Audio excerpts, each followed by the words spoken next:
ვარ ბარბარე გალდავა, 37 წლის, დევნილი აფხაზეთიდან, სამკერვალო სალონი, კარაველას დამფუძნებელი.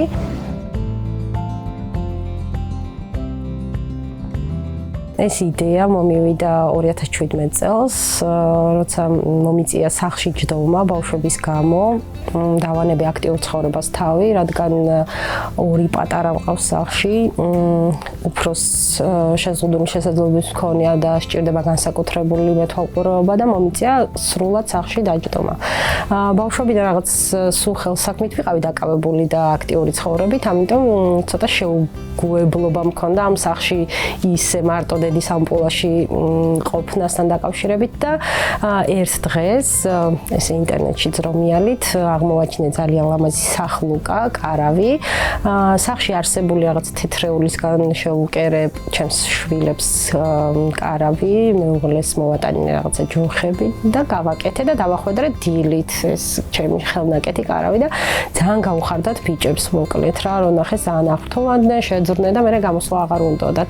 მე ეს ფოტო ჩემი შეკერილი კარვის დავდე ინტერნეტში, ჯერჯერობით ინსტაგრამზე მეტად და გაუფერადეთ ბავშვებს ბავშვობა თუ მსგავსი რაღაც პოსტი მეწერა და ძალიან დადებითი გამოხმაურება მოყვა.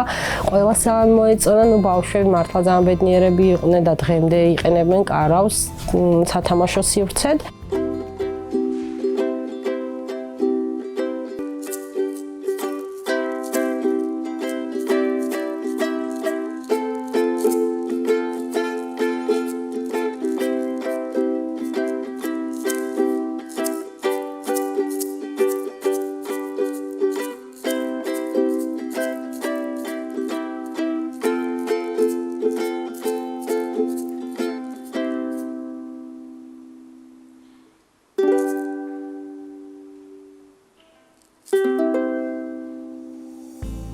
ვიფიქრე, რომ მეთქი რატომაც არა შეიძლება, რომ ამ ჩემი ხელსაქმე გამოვიყენ და ვაქციო ბიზნესად, თქო.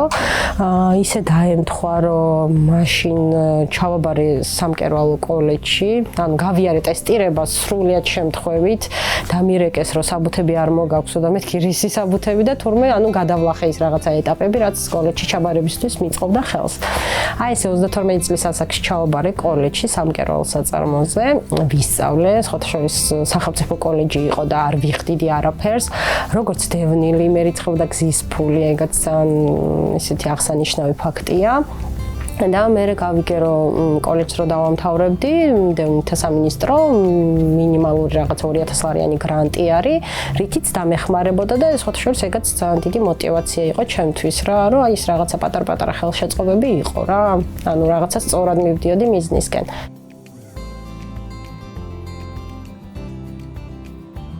ერთი წლის შემდეგ რაღაცა თანხის დაგროვება შევძელი, ვიქირავე ფართი სახლთან ახლოს, სადაც ახლა თქვენ იმყოფებით. რაღაც დანადგარები შევიძინე ნელ-ნელა.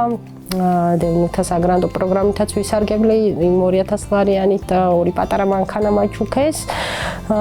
და შემდეგ, თანამშრომლებიც დავიმატე, იმიტომ რომ მომხმარებელთა რაოდენობაც გაიზარდა, მოთხოვნაც გაიზარდა, ასორტიმენტიც გაიზარდა, გარდა კარვებისა ვკერავთ საქანელებს, წინსაფრებს, პუფებს, ანუ ყველაფერი, რაც ბავშვებთან ასოცირდება, ჩემი შვილებიდან გამომდინარე, ის რაც ჩემს შვილებს მოსწონთ, დარწმუნებული ვარ, სხვა ბავშვებისთვისაც საინტერესოა და სხვებსაც ესე ვახარებთ.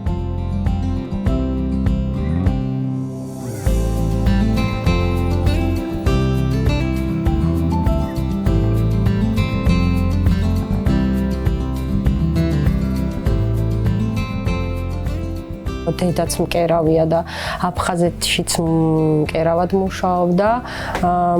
ბოლო წლებში ომის დროს კერავდა სამხედრო ტანსაცმელს და აი მე როგორც 7 წლის ბავშვი ამას სულ რაღაცა ჩემს თვალთა ხედვაში იყო ხოლმე ეს დედა საკერავ მანქანასთან.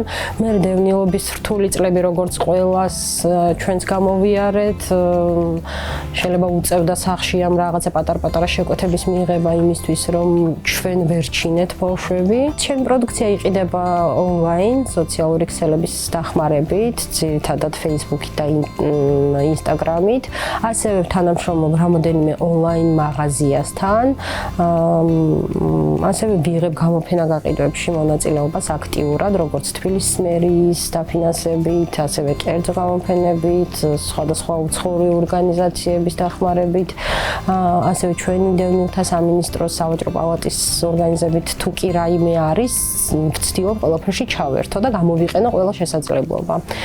ვისურვებდი, რა თქმა უნდა, რაც უფრო ბევრი იქნება, მით უფრო კარგი, იმიტომ რომ ეს პირდაპირ კავშირშია ჩემთან, ჩემთვის ბრენდის ცნობადობასთან და გაყიდვებთან, რა თქმა უნდა.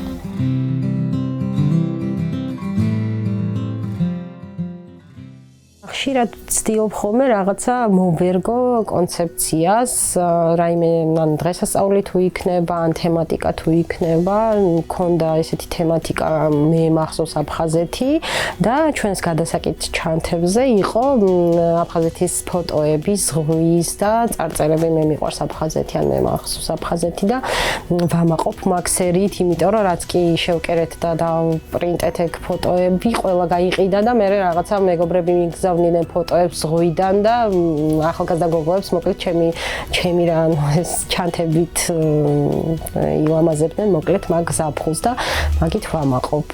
იყო კიდე რაღაცა უკრაინის თემაზე ბავშვების ნახატები, ანუ არ მინდა ხოლმე რომ გავწდე ამ ბავშვებს და ჩემი შვილის კლასელების ნახატები გადავიტანე ჩანთებზე და ეგაც ძალიან აქტუალური იყო მოკლედ ამ ომის თემატიკასთან დაკავშირებით და ნუ ვცდილობთ არ ჩამოვრჩეთ მაგ რაღაცა სიახლეებს, ტენდენციებს.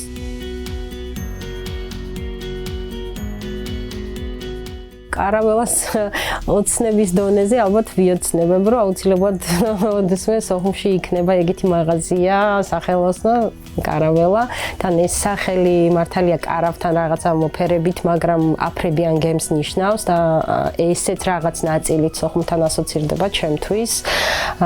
და იმედია რომ გავუშვებთ სოხუმში აფრებიან გემს, ჩვენ იქ ყოფნით.